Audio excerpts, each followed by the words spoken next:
দেখুন যে আমাদের বাংলাদেশের ইতিহাসে যে পাঠ্য বইয়ে কার কার থাকার কথা বইতে বঙ্গবন্ধু শেখ মুজিবুর রহমান, মৌলানা আব্দুল হামিদ খান ভাসানী, যিনি একটা কথা বলেছিলেন, নীলনদের পানি যেমনি নীল না, জামাতে ইসলাম মানে ইসলাম না। গণতন্ত্রের মানুষ পুত্র হোসেন শহীদ সোহরাওয়ার্দী, যিনি বলেছিলেন গণতান্ত্রিক ধারা অব্যাহত রাখতে শিক্ষার বিকল্প কিছু নাই। শেরে বাংলাকে ফজলুল হক। এরপর হচ্ছে আপনি যদি যুদ্ধকালীন 11টা সেক্টর কমান্ডারের সেক্টর যে কমান্ডার ছিল, সেই সেক্টর কমান্ডারদের যে অধিনায়ক যিনি কমান্ডার ছিলেন জেনারেল আতাউল গনি ওসমানী। আমরা করি কি, সেক্টর কমান্ডারদের নিয়ে আমরা একটু বেশি অতিরঞ্জিত করি। এটাও ইতিহাসে অতিরঞ্জিত হচ্ছে, অতিরঞ্জিত করা যাবে না। এখানে আতাউল গনি ওসমানী প্রোটোকলে তিনি আগে আসবে, কারণ তিনি 11টা সেক্টর কমান্ডারের তিনি হেড। তিনি ব্রিটিশ সরকারের সময় তিনি সেনাবাহিনীতে ছিলেন, পাকিস্তান সেনাবাহিনীর সময় তিনি সেনাবাহিনীতে ছিলেন, এমনকি বাংলাদেশের সামরিক বাহিনীতেও তিনি অধিনায়ক হিসাবে ছিলেন। অতএব এগুলো ভাবতে হবে।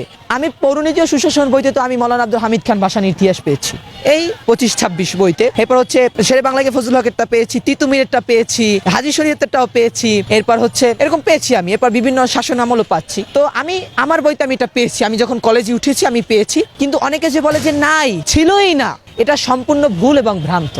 আমি তো বই পড়ি, আমি আমার বইয়ের প্রয়োজন হলে আপনারা আমার বাসায় চলেন, আমি দেখাবো। ইন্টারমিডিয়েট ফার্স্ট ইয়ারের বইতে মৌলানা আব্দুল হামিদ খান ভাসানী, শেরে বাংলাকে ফজলুল হক, মৌলানা আব্দুল হামিদ খান ভাসানী, এদের কথা ওখানে যথার্থভাবে লেখা আছে। হয়তো কি সংযোজন কম করা হয়েছে বা বেশি করা হয়েছে, কিন্তু তাদের কথা উল্লেখ আছে। আমি বই পড়েছি। আমি দশচক্রে ভগবান ভূত হতে রাজি না, যে 10 জন শয়তানের পাল্লায় পরে একটা ভালো মানুষ শয়তান হয়ে যাবে, আমি হতে রাজি না। আমি নিজে যেটা বিচার বিশ্লেষণ করবো আমি রাজি। আমি ওটাই। এখন দেশে একটা অবস্থা হয়েছে যে আমি অপরাধী, আমার বাপেরে মারতেছে, আমি অপরাধী, আমার বোনকে মারতেছে, আমি অপরাধী, আমার বন্ধুদেরকে মারতেছে। কেন? আমি যদি অপরাধী হই তাহলে আমার আইন আছে, আমার দেশ আছে, আমার রাষ্ট্র আছে, আইনি প্রক্রিয়া আমার বিচার করবে। আমি যদি অপকর্ম করে থাকি, আমাকে আইনের আওতায় এনে আমাকে শাস্তি দেওয়া হবে, সেটা আইন যতক্ষণে না পড়ে। এখন নিজে বাদশা নিজে কাজী হবে, নিজে নৌকা নিজেই মাঝি হবে, তা তো হবে না। এখন উকিল যদি নিজে হয়, বিচারকও যদি নিজে হয়, কোর্টও যদি নিজে হয়, তাহলে সেখানে বিচারটা কি? সেখানে কি হবে? সেখানে তো হবে হচ্ছে আপনার, এটাকে এক ধরনের বলা যায় হচ্ছে যে আপনার দশচক্র ভূতেদের একটা আবাসস্থল।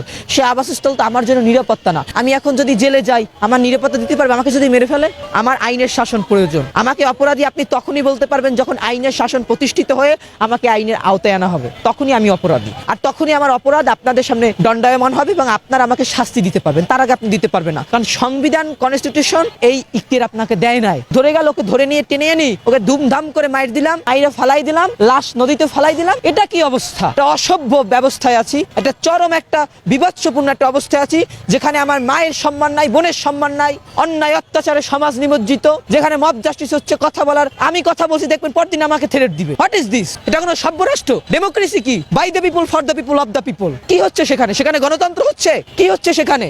সেখানে গণতন্ত্র পুনর্বাসিত হচ্ছে। পুনর্বাসিত না হয়েও সেখানে গণতন্ত্র অপমানিত হচ্ছে। যেখানে যেটা প্রয়োজন সেখানে সেটা না আমরা অপাত্রে দান করছি। আমি একজন এই প্রজন্মের সন্তান হিসাবে আমার এই যে শিরা উপশিরায় ধমনীতে প্রবাহিত হচ্ছে স্বাধীনতার রক্ত।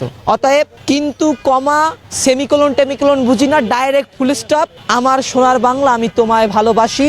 বিশ্বকবির সোনার বাংলা, নজরুলের বাংলাদেশ, জীবনানন্দের রূপসী বাংলা, রূপের যে তার নাইতো শেষ। নজরুল রবীন্দ্রের বাংলায়, জীবনানন্দের বাংলায়, মৌলানা আব্দুল হামিদ খান ভাসানীর বাংলায়, বঙ্গবন্ধুর বাংলায় অসত্যের কোনো ঠাঁই নাই। আর জেনারেল গনি আতাউল গনি ওসমানী, তিনি তো ছিলেন সামরিক বাহিনীর প্রধান। তার তো সেই পাপা টাইগার নামে তার যে একটা যে বুলি, তা তো অবিস্মরণীয়, তা তো অতি গুরুত্বপূর্ণ। তাদের বাংলায় অসত্যের, পরাধীনতার, এরপর হচ্ছে নারীদের অপমান করার, এগুলো ঠাঁই হবে না।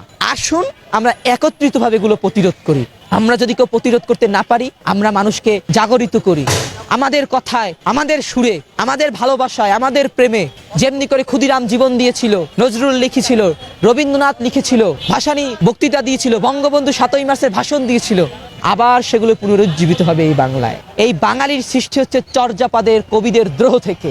সেই দ্রোহ বিদ্রোহ যতদিন থাকবে ততদিন এই বাংলার স্বাধীনতা ভুলণ্ঠিত হবে না।